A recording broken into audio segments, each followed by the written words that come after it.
control of your life. Break the chains and rise. No more feeling powerless. No more shame. Take your power. Break out of the pain. Because it's more than fornication, more than procreation. It's not just self-stimulation. Sex energy is for creation and transformation into a new destination. Porn talk, yeah. Change your heart from dark to light. Porn talk, yeah. Break free, take back your power and rise. I said take back your power. I said take back your power. Take back your power and rise.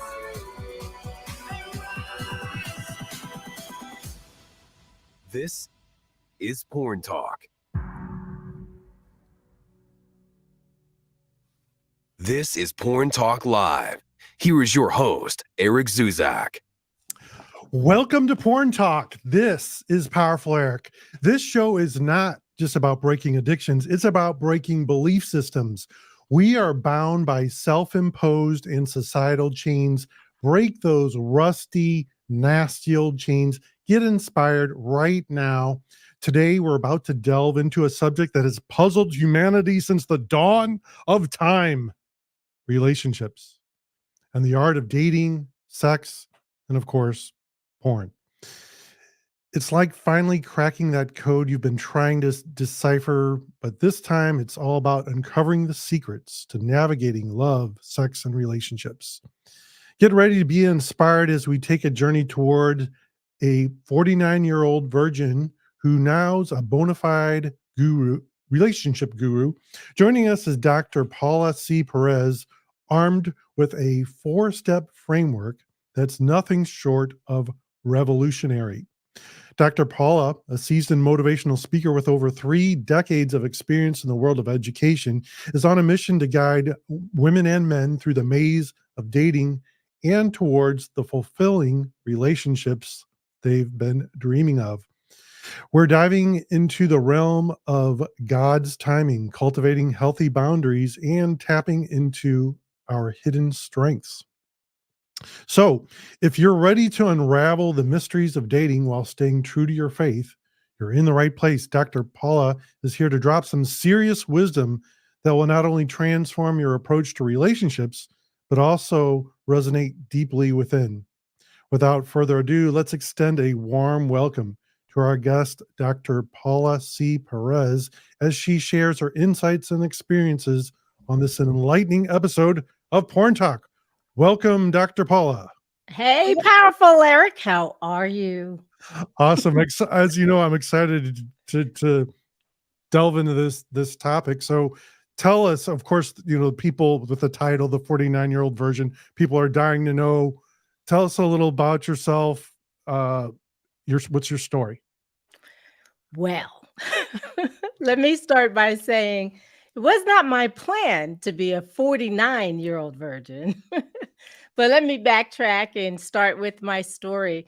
Many people are familiar with the movie, The 40-Year-Old Virgin. And obviously that's something that I can relate to. But unlike the character there, I wasn't trying to lose my virginity. I wanted to develop a healthy and satisfying marriage relationship. And for me, that meant not having sex until I got married. That was a decision I made at 16. I actually signed a contract with my dad. But when I signed the contract, I really thought my life would mirror that of my parents, that I would go to college and soon after marry the love of my life. But that didn't happen. It was 33 years later when I finally met and married my husband. But it was a journey. I was born in the 60s. In fact, we lived about 15, 20 minutes from Woodstock. Oh, wow. Cool. So I was born in the time where this great big sexual revolution was happening. Yeah. And I'll tell you, I mean, burning bras and all of that. That was the time when I was brought into this world. I was born in 61. So I was old enough to understand and to recognize Woodstock. But my parents, they were determined to change our family. In the book that I have a book that I wrote about my journey. And in that book, I share many of the stories of family members. And my parents wanted to change that narrative. They started it and they wanted it to continue with their children. So let me give you a little background. I had a grandfather that when he was 16 already had 3 kids Oh my with a fourth on the way. wow. And my great grandmother made him marry the woman that was carrying the child. It was her second child with him. So I guess my grandmother figured, well, he must like her a little more. I had another grandmother at 16 was traumatically violated, raped, and that resulted in a pregnancy.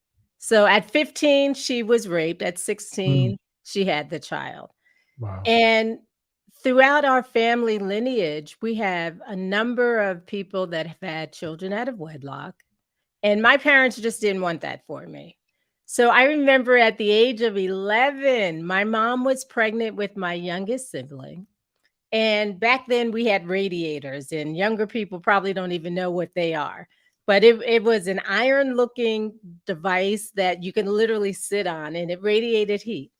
It wasn't on. So we were sitting on that. And my mom decided to use that moment when I was 11 to talk to me about the birds and the bees. So my mom's a nurse. And she literally had illustrations of body parts and went through the terminology and said to me that sex is phenomenal. And you know why it is? Because God created it and everything God made is good. But he made it to be held in a certain container, and that container is marriage. So we want you to know about sex. We want you to know how everything works. However, we don't want you to do it until you get married. And those were lessons that they repeated over and over and over. So when I was 16, that was the age when I decided, yeah, I want that for my life.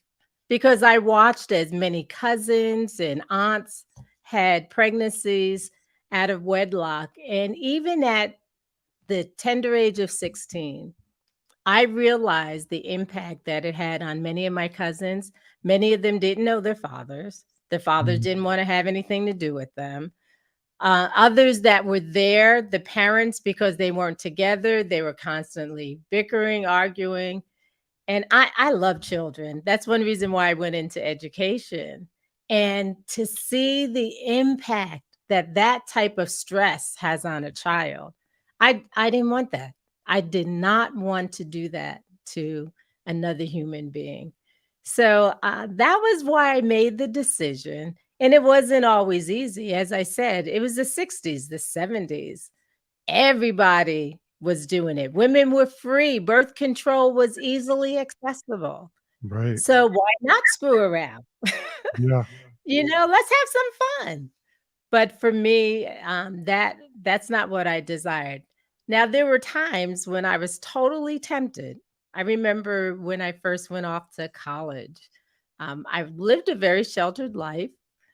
So when I went away to school, as many young people, I stopped going to church because I went to church all the time growing up. But when I went to college, that was my act of rebellion. I'm not going to go. And one of the people that I met, I had the opportunity to go to this college when I was a junior in high school for 3 weeks. And that's when I made my decision that I wanted to go there. I thought I wanted to be an engineer. So I went to RPI. But that summer before my senior year, I met a bunch of upperclassmen. So when I enrolled as a freshman, many of them were still there. And I remember going to a party at a guy's house, and we were playing games and just having a lot of fun. Everybody else left. And then I was left there alone. And he started kissing me. He started on my earlobe, my neck. And then at a moment, he literally jumped up and said, "Go home, Paula. Go home." And I was like, what is going on? Why is he sending me home? I had no clue. I was so naive. But I just felt, okay, God was protecting me. He watched over me. And there were many times in my freshman year, especially, when I had that experience where people were just looking out for me. I remember going to a party and they had spiked the punch and they knew that I didn't drink. And this same guy happened to be there. And he said, "What are you doing?" I said, "I'm getting ready to have some punch." He said, "It's spiked." So throughout my journey, I had people that were just there, and I don't even know that they realized how much they were protecting me, but that's what happened. So I learned my lessons. There are certain things that I didn't want to do, certain things I didn't want to be around, and it was interesting. But then I have a younger brother. I'm the eldest of 4, and one of my younger brothers got married. And that's when things turned for me. I remember feeling like, okay, I'm happy for my brother, but I'm the oldest. I should be the first one. I was the eldest grandchild on one side and the fourth oldest on another, and just felt if anybody's going to get married, it should be me. But it was my brother. But that sent me into a tailspin, almost in a desperation to get into a relationship. And I developed a really a reputation of Paula's just looking for a man. And I was. In that season of my life, I was. Mhm. But then I remember getting to a point where I realized there's more to life. There's more to life than the pursuit of a relationship. There's more to life than just trying to chase after this dream. And I started pouring into myself. That's when I went and furthered my education. I got my doctorate. I started teaching. I started not for profit organizations. I worked with single groups. I did women's retreats, did all the things, and really got to the point where I loved my life. There was freedom and joy in being able to travel, to go when I wanted, to be able to help and pour into other people without having to check in with a mate. And I really got to the point where I loved my life and, just went on living. So, I'm talking a lot, sorry about that. No, that's why we're here. It's talk is the second word in the podcast. So I can really commend your parents because they saw all this carnage around them, of all this, getting pregnant so early and the father's not being around. And so they wanted something different for you. So that's really awesome. Definitely. I credit them with so much of who I am today because it's one thing to talk at your children and say, do this, but it's different when you are setting the example, when you are modeling what you want your children to become. And indeed, my parents definitely did that. They're wonderful. Thank God they're still with us. Very, very active, very much alive. And I still, they're my closest people with my husband, of course. But I appreciate the values that they instilled at that very young age because it did help to shape me. And think about the time. Again, it was the 60s, it was the 70s. I remember all of the shows that were starting to come on. They had what was the show when they had Sock It to Me and what was Oh, the name of that? Laugh-Ins. Yes, Laugh-Ins, and all of the sexual undertones of the jokes. I remember those types of things, and I was still young. It was the time when you first begin to see divorcees. One of my favorite sitcoms was Julia, and Julia was a divorced young Black woman that was a nurse, a professional woman with a son named Corey. So, you start to see where media begins to change. And it's so interesting. If you want to know where you're going to be in 4 or 5 years, look at what's happening on TV now, because it often serves as a precursor to what really unfolds in life. So, my Yikes. parents, I really appreciated what they did and how they tried to root us and ground us in solid values. Yeah. And the reason I was bringing that up is because you had mentioned all the fathers that were not were ignoring the family. They were completely absent. They weren't there. And I can say this 100%. All the guys that I work with either had an absent father or divorced, or uh, maybe he is there, but he's just like unavailable. And all the guys that coach that addicted to porn or some type of sexual acting out, they all have a father that, let's just say, is not there. Yeah, not And present. my case is a little different, but it's my dad's a great guy, but his mom and dad were really screwed up. My grandpa and grandpa had some serious challenges, and so he would escape in books, and so he never overcame that. At home, he'd always be in the basement in his study with his nose in his books, and so my mom would say that she would jokingly say that she was a widow to books. And unfortunately, how that carried over to me is, he was escaping into that, and I was not purposely, but I was ignored, you know, Right. and so that was how he was absent to me. So father's not being there is huge.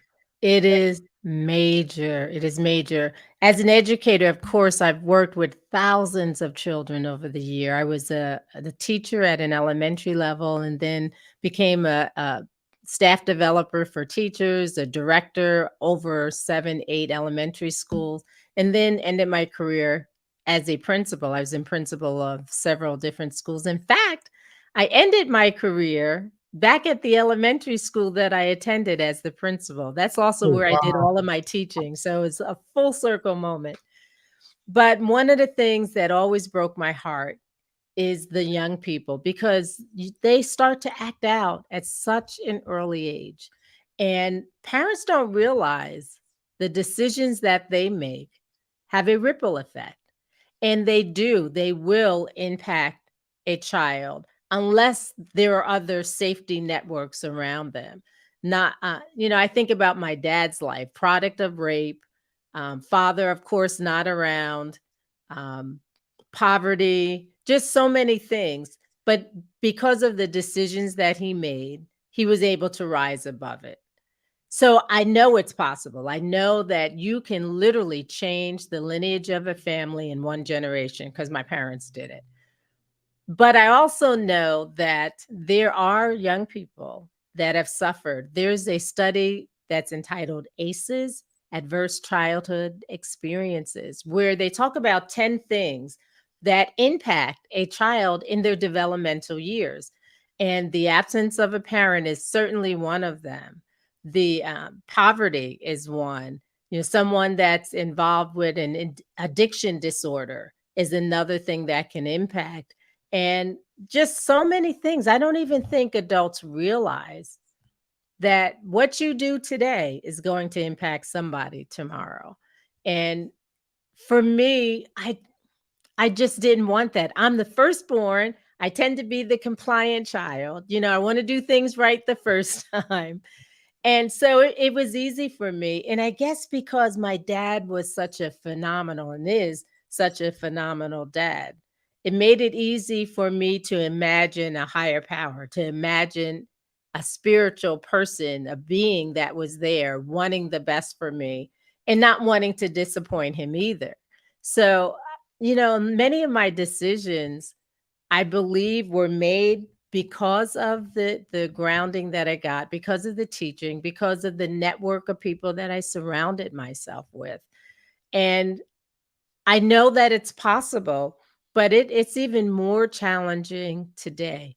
I mean, think about it. When I was growing up, people that wanted to get into porn, you had to go to a store, you had to go to a neighbor's house and find Mhm. a book.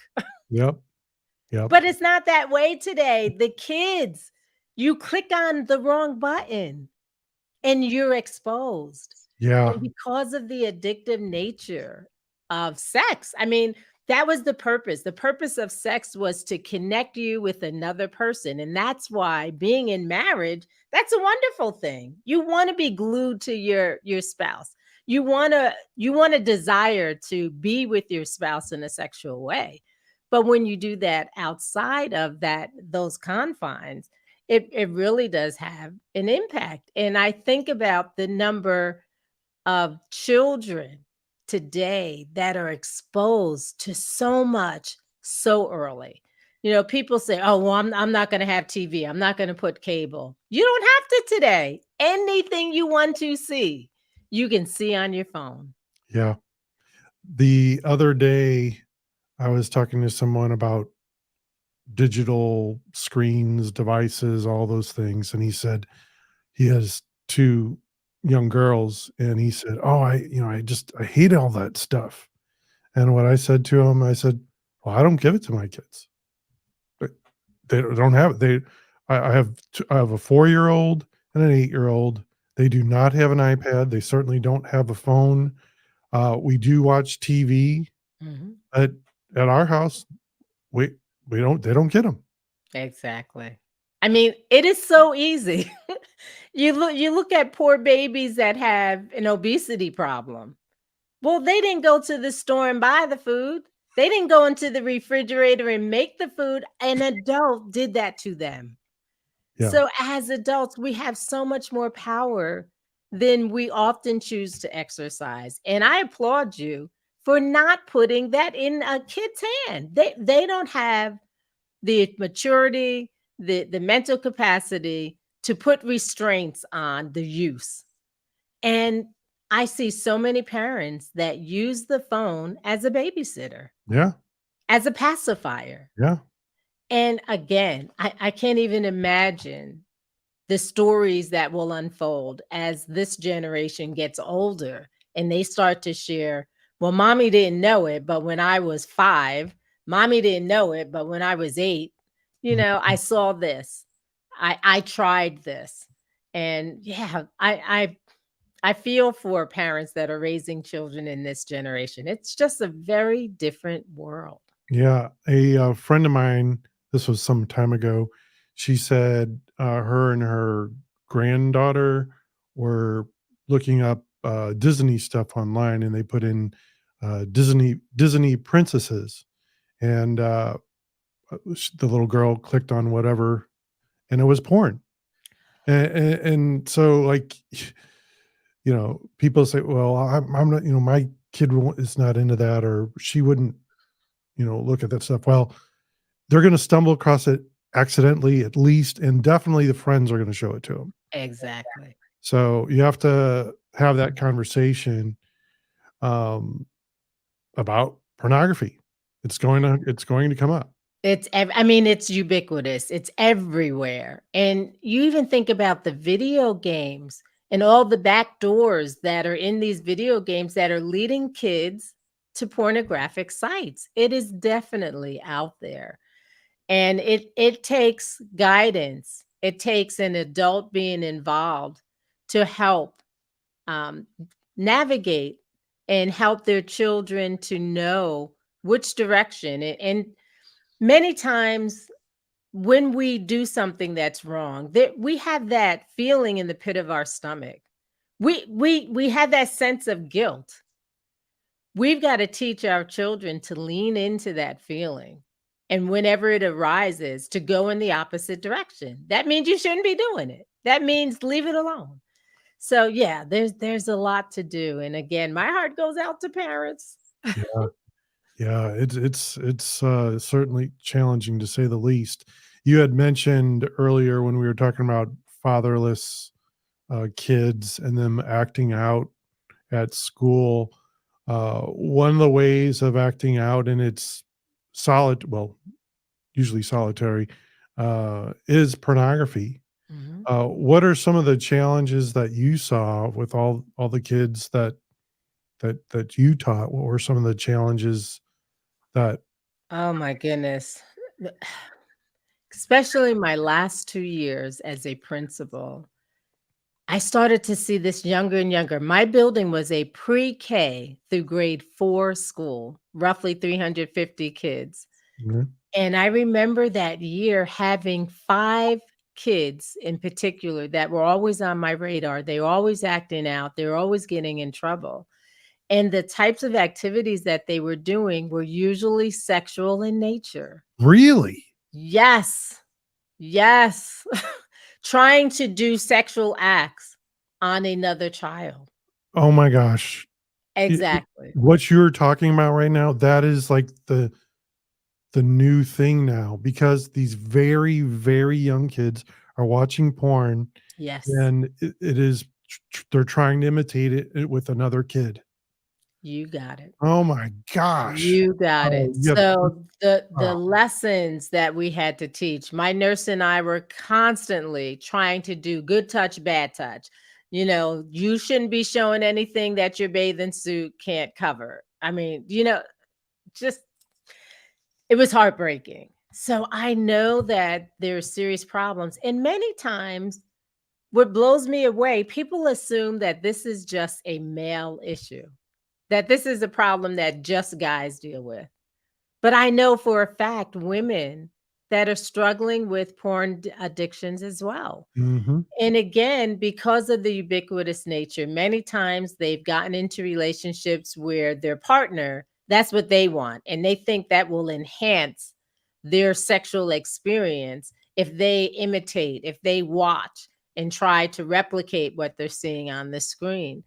And because, first of all, it's fake, right. you know, you can never achieve that. And oh my God, my my heart goes out. Again, I know there are women that have also dealt with the struggle in this area. And I applaud you for doing this talk show, to being open and honest and sharing about this topic because it is very much needed. Well, thank you. And when I first started this, like, I thought it would be primarily guys listening, but it's not. You, I had at one time, I have children reach out to me, which is I don't coach Wow. children, but I do have a great resource I send them to. He's a great guy. He wrote a book on the subject, but um, so I don't coach kids, but they do reach out. And at one time there was a 12-year-old girl Mm, that reached out, and it breaks my heart. And like, I have 2 little boys, and just the thought just and I yeah, recently, and I'm gonna get off on a slight tangent here, saw the movie The Sound of Freedom. I haven't seen it. It's a true story, and it's about a guy who, for a living, well, now he does it for a living, but he literally goes in guns a-blazing and saves kids from sex trafficking. Mhm. And it is an incredible movie. It actually beat, at the time, the 2 came out about the same time. It beat Indiana Jones in the box office. Oh, okay. So it's recent. It just came out. Yeah, yeah, it's still out there. So please go see The Sound of Freedom. It will change your perspective on Is that pornography. the movie with Jim Yeah, Caviezel or something yeah, like that? Yeah. yes, Okay. yeah. I know what you're. It's outstanding. So, but um the impact that it has on kids, like, I used to say there was a healthy use of porn, and after everything I learned, I just can't say it anymore. That's for sure. That And is for sure. Those images stick in your mind. I remember when I first graduated from college, I took a job at IBM and worked third shift. So I lived maybe 7 minutes from the plant. So I would often go home. Lunch then was 3:34 in the morning. I'd go home, get something to eat, turn the TV on. And one of those nights, I turned on the TV and something pornographic jumped out, and I couldn't turn the TV fast enough. I am 61 years old. I still have that image in my head. You can't erase those types of things. And for me, it is so critical what we allow in through our senses. yeah. And wow. And the way I look at it is like a computer.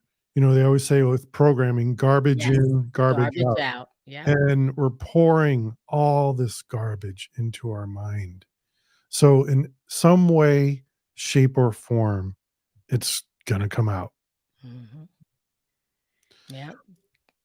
We're gonna have to end here very soon. But what's one of the other what's some other challenges, like as a woman who was a virgin for 49 years? What was one of the bigger challenges that you had, and what's I think early on in my relationship, especially when relationships weren't working out, I had to get to the point where I was questioning, well, is it me? Am I the problem? Why don't people like me? Why don't people want to love me? And I went through a season where it really challenged my self-esteem. It really challenged my my sense of confidence in my own abilities, in my looks, all of that. And I think that was a pressure because society expects you to do certain things at certain times. I remember at my brother's wedding, while we were at the reception, one of the women said to me, "So when are we going to have some cake?" And I'm looking at her like, "Well, they're going to cut the cake in a few. I don't know, whenever the waiters bring." Oh, and she says, "No, no, no, no, I'm talking about your cake." And I was so annoyed that she would say that she would ask that type of question. And many of the older women in my life would often do that. Like, you're 30, why aren't you married? You're 35, why aren't you married? You're 40, why aren't you married? You know, those questions coming over and over and over again, as if I had control over when I said I do to somebody. So that was a challenge. I think the other challenge was just the world is made for couples.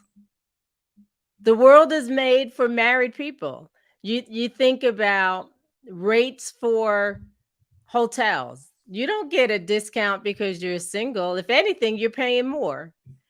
The challenge of often being the third wheel, because going into my 40s, the vast majority, in fact, no, not the vast majority, most of the people that I was in a circle with were married.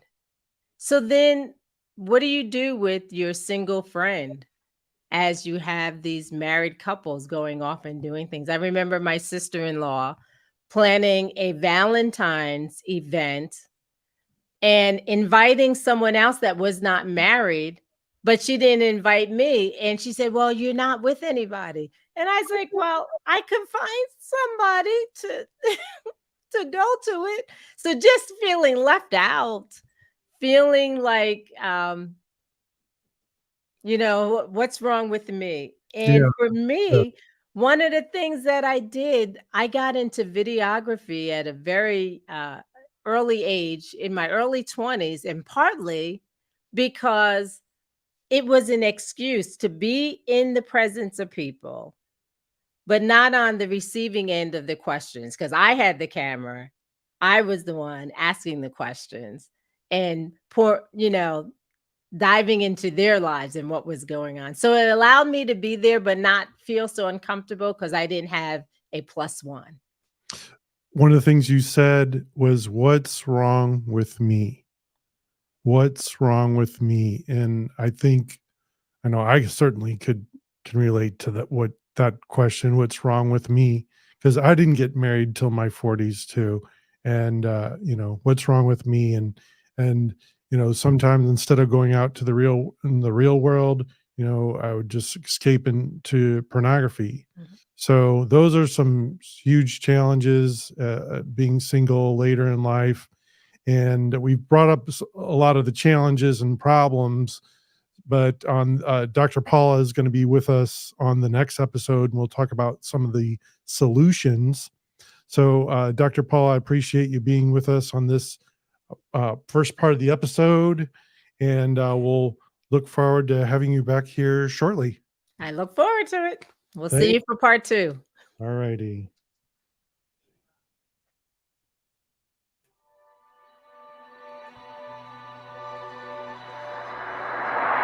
Are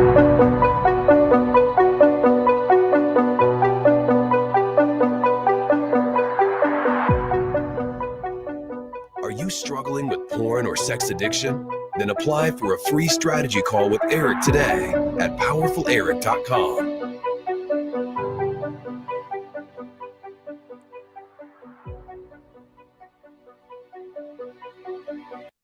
All right, that's part one. For those of you that are watching live, we're just going to take a short few second break here before we transition to episode 2. I want to put up your other book here in the background. You got the 49-year-old virgin book up, and we're going to switch to your other title, which is Boundaries. Mm-hmm. Boundaries.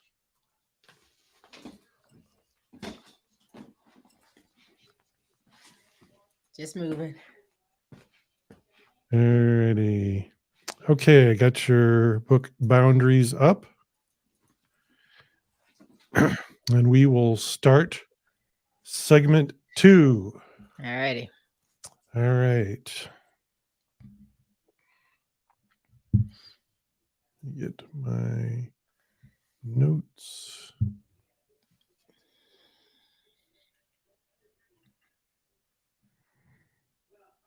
All right.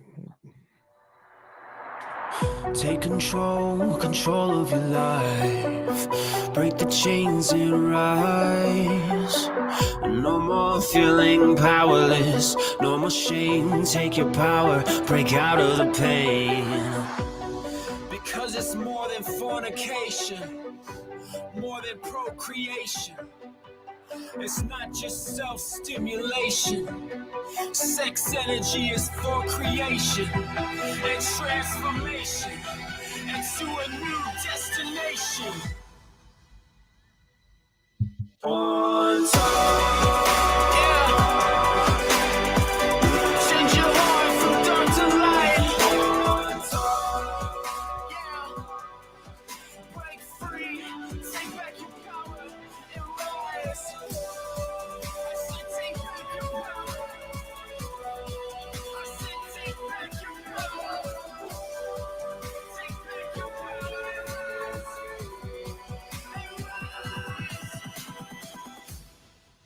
This is Porn Talk. This is Porn Talk Live. Here is your host, Eric Zuzak. Welcome back to Porn Talk and another enlightening episode, the 49-year-old virgin. I'm your host, Powerful Eric, and we're thrilled to have a returning guest who's ready to lead us once again through the intricate world of relationships and faith-aligning dating, none other than Dr. Paula G Perez. You remember her from the previous conversation. We shared her transformative insights, leaving us hungry for more. Well, the wait is over. Dr. Paula is back, and she's about to take us even deeper into the heart of the matter. So without any further delay, let's extend a warm welcome back to Dr. Paula G Perez. Yes. Yeah, welcome. Good to be here.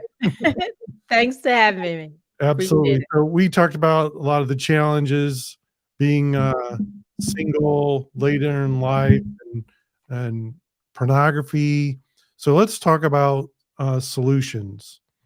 First of all, the title of this show is Porn Talk. What advice do you have in regard to pornography? I write about this in one of my books entitled Boundaries, Saving Yourself Until Marriage. And one of the things that I find, again, is what do we put into our mind? We are created to utilize our senses to understand the world. However, we need to show some discretion and judgment in what we allow in. We need to use a filter. We should be thinking on things that are good, that are kind, that, will allow us to become better people. So when I'm talking with young people, I encourage them to, first of all, they need to learn to love themselves. I talked about a 4-step framework, and that's the first step, self-love. learning to love yourself, because when you love yourself, when you get to know yourself, because many times we don't even know who we are reliant on other people to define us. So when we know who we are, when we genuinely love ourselves, it's easy to then make wiser decisions. So that filter for me is really important. For me, I couldn't listen to any and everything. As I started thinking about the music that I was playing, I love a lot of genres. Music is my thing. But I realized it was more than just the rhythm. It was more than just the melody. I had to listen to the words, because even if I was concentrating on the beat, on the flow, the words were getting into my spirit. And I had to stop listening to music that condoned sexual acts, that condoned, fornication, that condoned so many things that I was trying not to do, because I really believe every action starts with a thought. So it's important that we control what we're thinking about. So that is one area that I talk a lot about. I also think for parents, we have a great responsibility, and too many parents, for whatever reason, are afraid to talk to their children about sex. They make up names for body parts and they can't have a healthy conversation, which then leads your child to think, well, why aren't they talking about it? It must be something that I need to find out on my own. So then they start going to friends, to other family members to get the information that they're craving. And oftentimes they go to the wrong sources. So there's a lot that we can talk about in regards to that. And what do you feel about singles, people that are single, and masturbation? For me, it's wrong, because masturbation stirs up that sexual desire, and you've got to satisfy it in some way. And many times the images that we use to stir up that sexual feeling, that sexual energy, to help to enable us to have an orgasm, many times we're focusing on images that just shouldn't be. And again, I believe in the power of our mind. And many people will use masturbation to satisfy, of course, a need, but it becomes a vicious cycle. Yeah.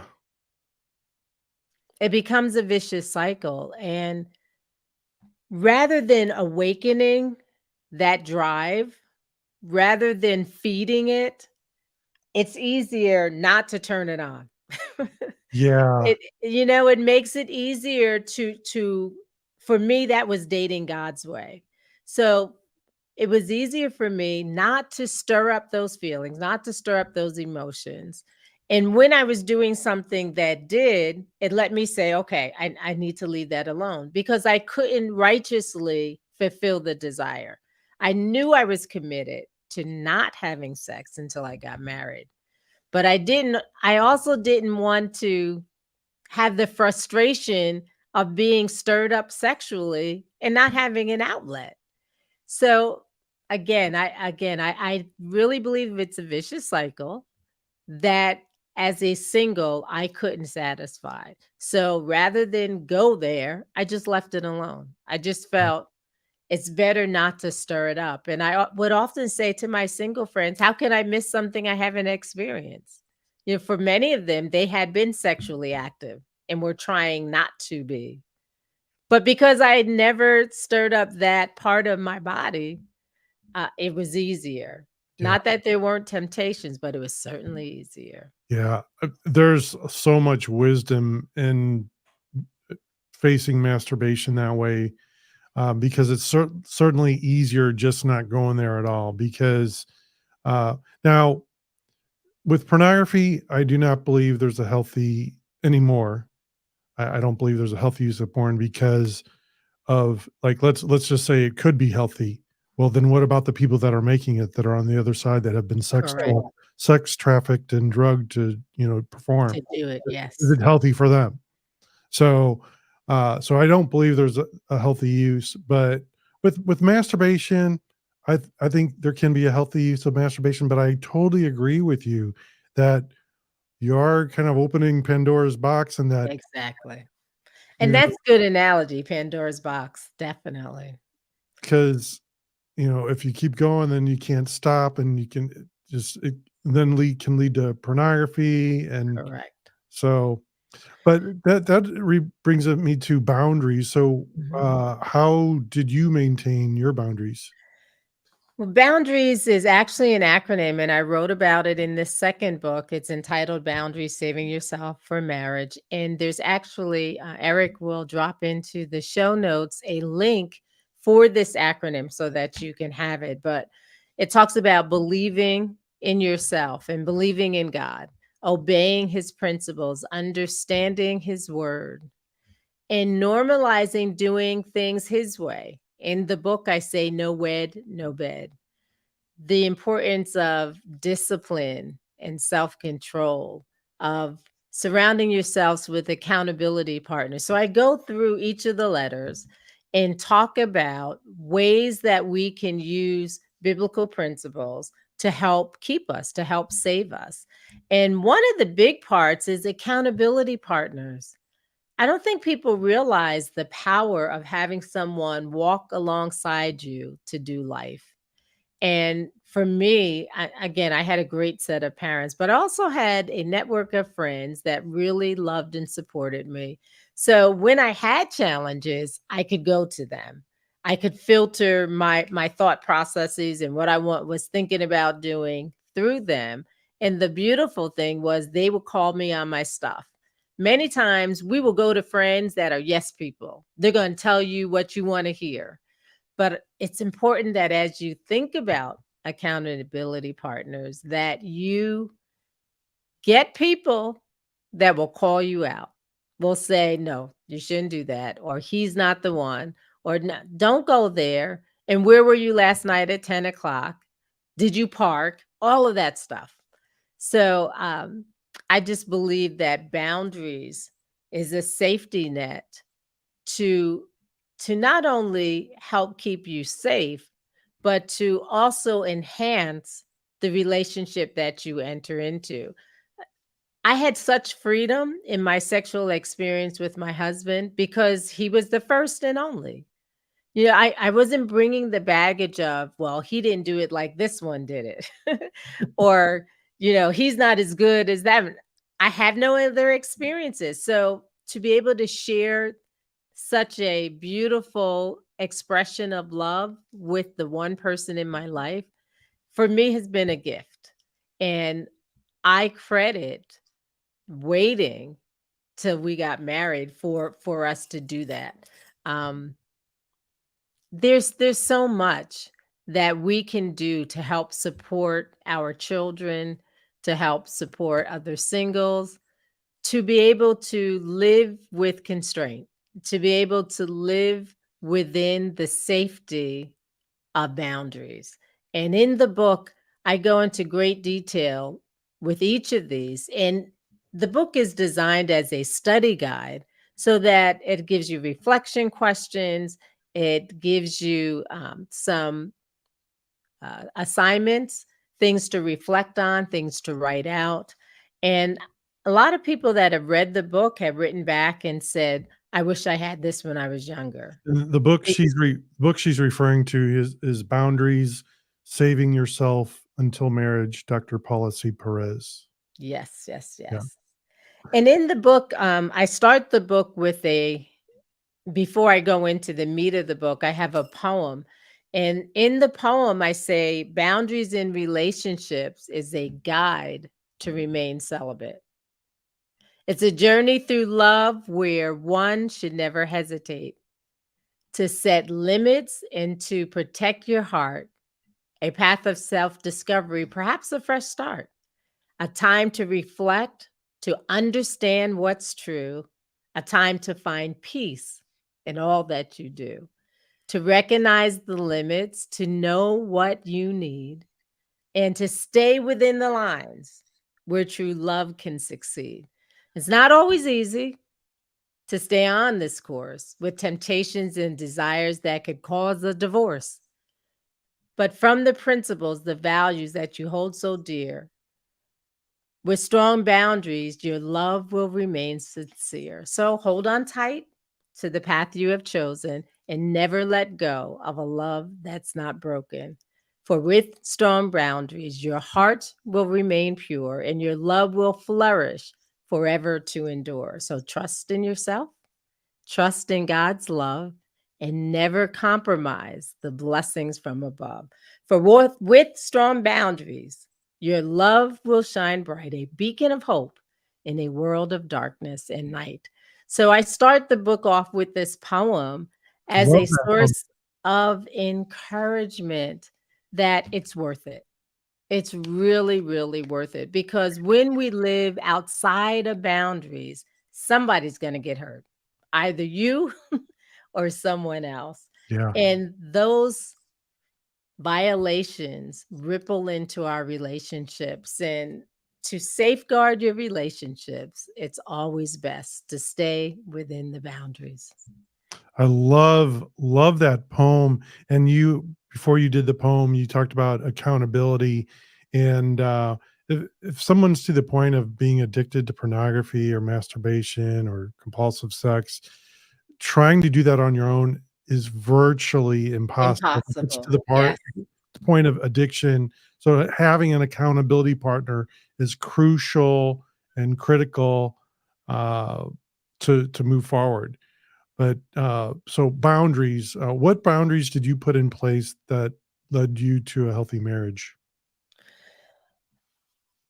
Number one, I based everything. For me, my foundation is a belief in God. Then learning to love myself was key. You remember in the last episode, I said one of the questions that when I was in my late 20s, early 30s, and beginning of my 40s, I would ask, what's wrong with me?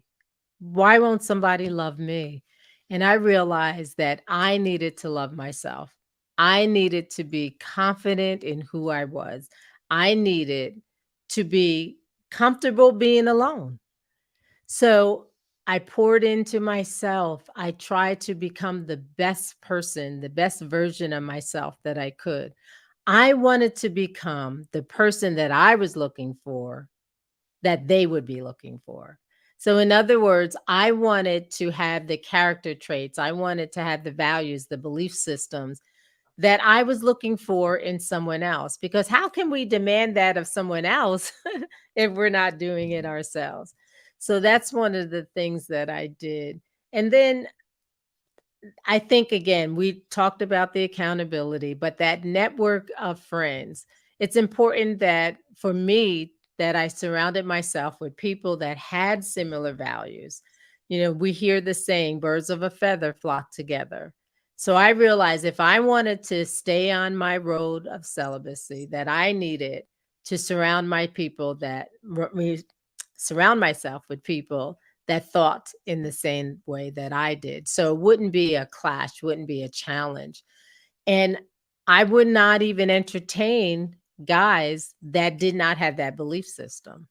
So that was in itself is a boundary. You know, there were certain limitations that we have. However, one of the things that I wanted to make sure is that I had a clear list in my mind of what was non-negotiable in another partner. And that was one of them. I did not want a partner that would try to force me to have sex with him. And thank God the guy that I ended up with never, not once, did he um, push that expectation on me. So all of those things I think have been beneficial for me.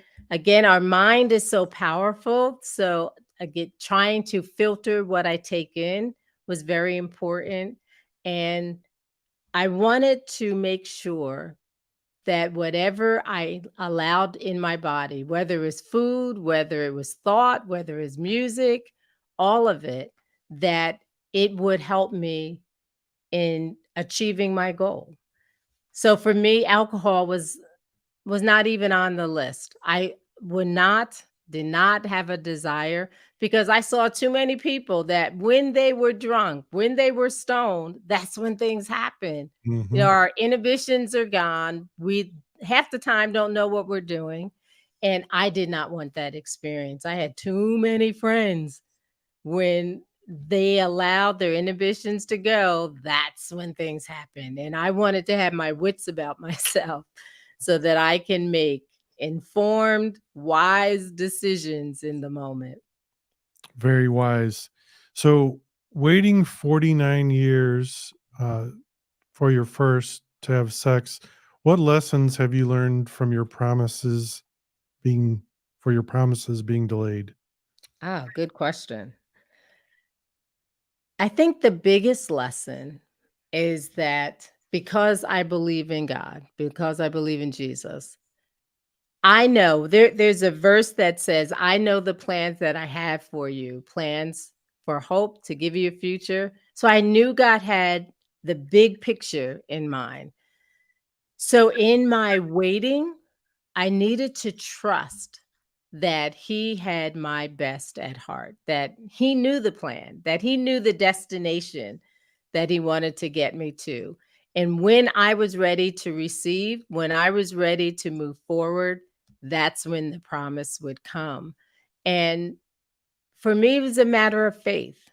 Do I believe in an almighty God or don't I? Do I believe that he knows what he's doing or don't I?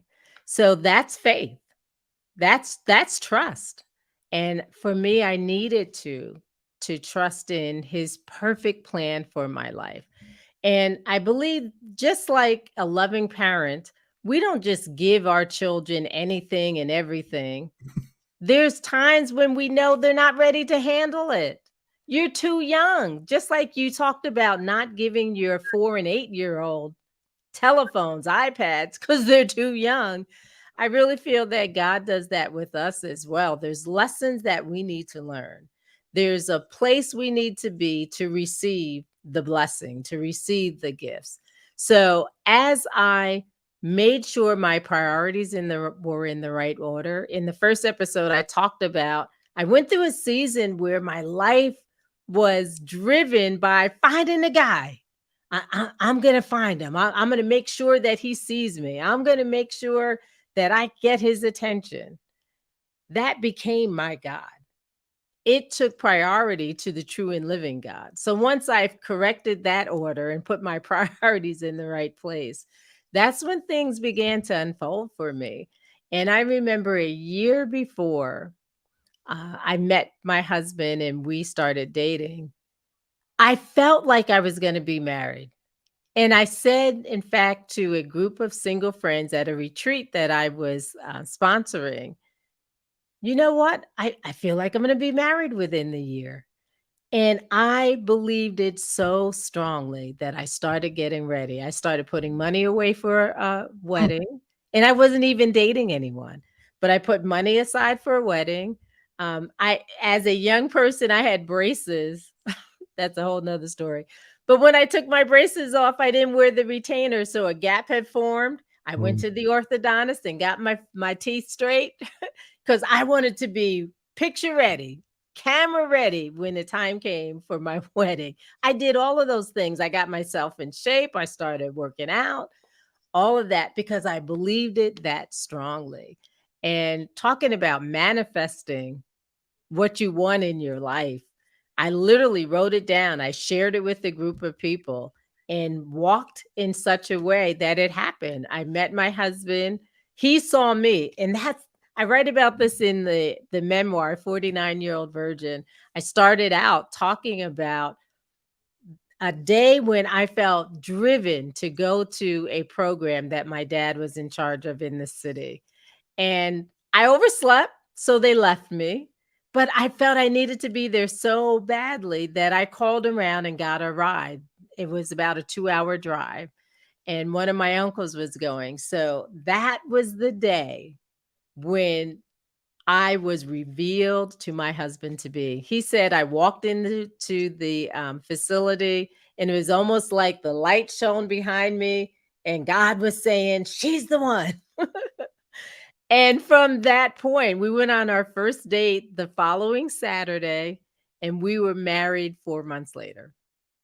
So things can happen quickly. Um, and for me, the timing couldn't have been better. I enjoyed, like I said, it took a minute to get there, but I enjoyed my single life. I was very active, fruitful. There's a lot that I accomplished in that time. But when that season ended, I was ready for the next season. So it's been great. Awesome. Well, Dr. Paula, we're going to need to wrap up here shortly. There's someone listening to the podcast right now that doesn't like themselves. They're wondering, how come I'm not married yet? How come I don't have a boyfriend? How come I don't have a girlfriend? And they may possibly be addicted to pornography or sexual acting out. What words of wisdom would you share with that person? Reach out to me. Eric will drop in the link, ways to be able to connect with me, or both of us. If it's a porn addiction, definitely reach out to Powerful Eric as well, because he has a testimony. He can help you in that area. But I really have felt called to walk alongside singles, especially single women, to let them know who they are, to let them know why they are lovable, to help them to grow in areas that they may need to grow. And I have a program that I do with singles that is customized. Through a series of surveys and questions, I design a program specifically for you. So if you're interested in hearing more, please reach out to me. On September 9th, in fact, we will be doing a masterclass, free masterclass on Zoom that's entitled 4 Steps to Love. And I'll delve into more of that framework during that time. But in the meantime, reach out to me. The information will be in the show notes. And my desire is to walk alongside of you. If you are on Instagram, Facebook, LinkedIn, I do a daily tip for singles. And each day, they're not very long, 1 or 2 minute videos that talk about things that you can do as a single to prepare yourself, to improve the way you are seeing yourself, and to be able to support you on your journey to love. So again, reach out to me. I do a weekly newsletter that also talks about boundaries in relationships, that gives you some advice. So I want to support you. A lot of free resources, and I look forward to hearing from you. Awesome. And you also have your book, Boundaries, Saving Yourself Until Marriage, and your other book, your memoir, The 49-Year-Old Virgin. And if someone wants to reach out to you, how do they do that? The best way is my website, which is drpaulacperez.com. That's DR, the abbreviation for doctor, DR Paula, middle initial C, Perez, PEREZ.com. And all of my books are listed on there, as well as information about Yana. Yana is a word that means God is gracious, but it's also an acronym that I use for you are not alone.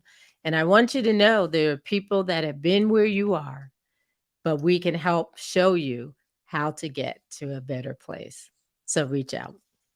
Love that, Yana. You are not alone. Yes. You listener, I'm talking to you, right? You, that person that's listening right now, we're talking to you.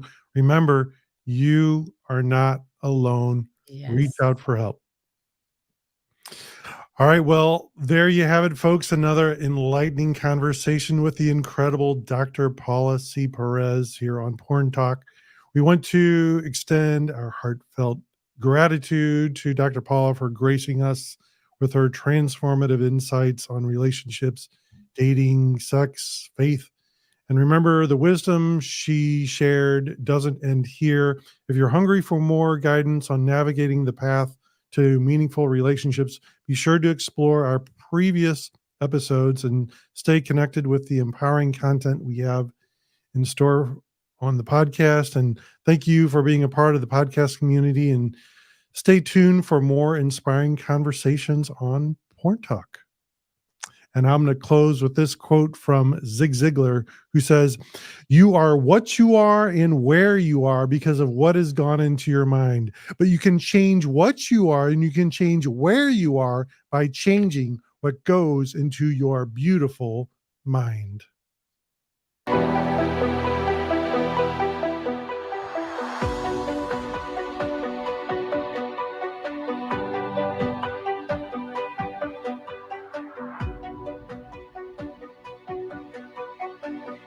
Are you struggling with porn or sex addiction?